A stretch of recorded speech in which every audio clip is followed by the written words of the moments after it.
Hi everyone, it's Peggy Dean, and in this video I am going to talk about the difference between cold press and hot press watercolor paper. And to do so, I'm using the Legion Stonehenge paper. This is my favorite watercolor paper on the market. Numerous reasons. For one, I love the size of these particular pads. They do come in multiple different sizes. This is the 7x10. It comes with 15 sheets and it's pretty to look at, which is like a bonus, but it's also on a block. It's only glued on two sides, so it's easier to take off when you're finished, but it's helpful when it's glued on both sides because that way your paper is not going to warp as you're using it. So let's get right into this. I'm going to create the exact same thing on each paper so that you can see the difference and how it reacts. But first, if you're not familiar, cold press paper has the teeth. So they call it the rough texture or the fine tooth, or you might hear terms like that. But the rough surface, what it does is it kind of captures the water so it doesn't spread around, and it makes it a little bit easier to work with watercolor. A lot of people prefer to have this texture. So you've got this nice smooth hot press. So this doesn't have any grain to it.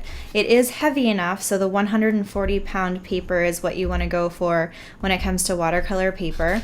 And that will make it so that it's durable enough to where it will outlast the water and it's not going to start pilling up as you use it. So I'm just going to do some simple leaves on both of these, and I want you to see how each of them reacts. So the first one, I am just going to come up in this corner, a line, and then a line on this one. So far, I don't know if you can notice, but the difference isn't much, although I am noticing that this one is holding the water much better, so you're going to see that as we get further into this. Watercolor on hot press paper is very smooth, while when you do watercolor on cold press paper, you can see that there's texture involved and it doesn't get away from you as easily. So you've got a lot more pigment, and right here you're losing some of that, and it's going into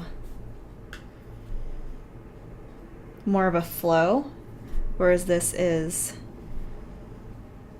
setting down a lot nicer. So you can see that the watercolor is staying in place right here, and then if we switch over to the hot press, see how it's just the water just kind of goes where it wants to, or the paint goes wherever it wants to in the water, whereas with the cold press, we have a little bit more control over where we set that depth. So let's say I do one that's more watered down here, and then I want to add some water, or excuse me, I want to add some pigment. I'm going to set that down, and for the most part it's going to concentrate here, and I have more control over where I'm going to move that around.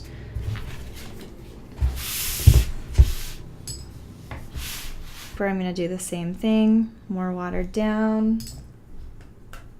Put some pigment in here, and you see that it wants to slip and slide almost, which isn't a bad thing.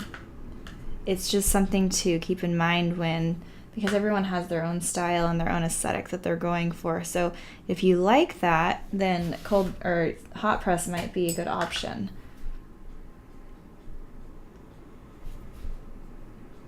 It's a little less structured.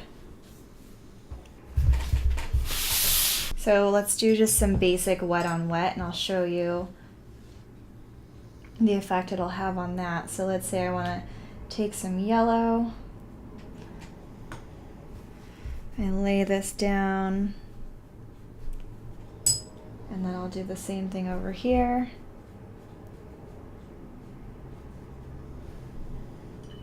Now I'm going to go in and grab another color and just set it down here. You see how it starts to bleed? Then I set it down here. It's a little bit less pigmented. Even if I grab it straight to make it super pigmented, like I have a ton of pigment on here, the more you have it move through, the more it kind of just muckies up, whereas this one starts to bleed and has almost some veins. This one's a little bit more soft around the edges. So I can move that like this on the cold press, and then the hot press it's not the same type of blend. But I can bring this up and have it blend more naturally, but it's almost like the water sits on top of the paper, whereas the cold press, it sits more into the paper, if that makes sense. So I hope that's helpful, you guys. If you like this video, please thumbs up and subscribe, and I will see you next time.